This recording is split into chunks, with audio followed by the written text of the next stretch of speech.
څرنګه دا جرأت کچې ډاکوګانو وکړو یو سیندي ډاکو دا جرأت څرنګه وکړو چې پښتون سره دا ظلم جبر بربریت یې وکړو داسې نوره کړای ده مخکې نور یې کړای ده نور خو کچې ډاکوګان ولې دا جرأت حریمت کوي ولې ما چې دوره کمی کمزوري ده دا حکومت یو طرف ته چې حکومت چېرته ده قانون چېرته ده عدالت چېرته ده نه حکومت شته نه قانون شته نه عدالت شته نه انصاف شته دا خبره خو په دغه باندې خبره دا خلک چې دا وایي چې دا کار حکومت ته دا به حکومت کوي زه ته ورته وایم چې سړی د حکومت خبره پرېږده حکومت ته چېرته چې ته وایې چې دا کار حکومت انعام چرمین ټوپک راخیستی ده ولې راخیستی ده انعام چرمین ولې ټوپکي کرایې کارګرانو ته مقابلې ته پر وتلی ده میدان جنګ ته وتلی ده دا حکومت کار ده دا حکومت دی ده چېرته خدای دې کور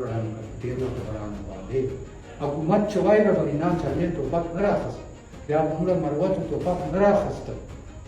ته ما ته ووایه چې بل کوم اپشن ده بله کومه مړه سره لار ده حکومت خو ستا نه اوس چې ما قتل کوي ما وینې تویوي ما عزت خرابوي ما باندې کډې کوي که ما کورونه خالي کوي ما تباه کوي بربادوي مې دا ټوپکي کرایې قاتلان حکومت خو ستا نه ما سره بل کوم اپشن ده بیا مې دا ټوپک کور چې څه شي پالوي شوی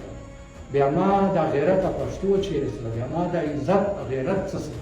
اسلام وایي چې خپل مال ځان عزت حفاظت کولای شي هغه باندې ته هر قسم جنګ کولای شي دا اسلام حکم ده د قرآن حکم ده نو دغو غدارانو ته سهولتکارانو ته چې د کوم خلکو وایي چې انعام چرمین ولې ټوپک راخیستی دغه ته مې دا جواب ده چې که دغه جواب ما ته جواب راکولی شي چې حکومت خو ستا نه چې درته غوړ خورې چې حکومت ستا د ټوپک ولې راخیستی دا کار حکومت ته ده ولې راخیستی حکومت ده چېرته اوس چې نسته اوس په دې حلالۍ ته به غاړې زناور باندې ورتاختوي چې بس حلاله مې عزت مې خراب کوه غیرت مې چیلنج کوه تورسرې مې بې عزته کوه ماشومان مې قتل کوه علما کرام مې قتل کوه تورسرې مې له کورو نه باسکاډې په کوه بي پیزې جوړوه بس که نه ته به ورته سلامي یې لاس پرې ورته چې کړي بې غیرته اوس لاره وښوه که نه چې بیا بله کومه لار ده چې ټوپک نو که چېرې دا جرأت کاوه ولې خو که تا ما چې غیرته پښتو وړی که تا ما یو اتفاق اتحاد وی که تا ما یو قوت آواز وی که چېرته حکومت څرنګه ما ته ګریوان په لاس کړ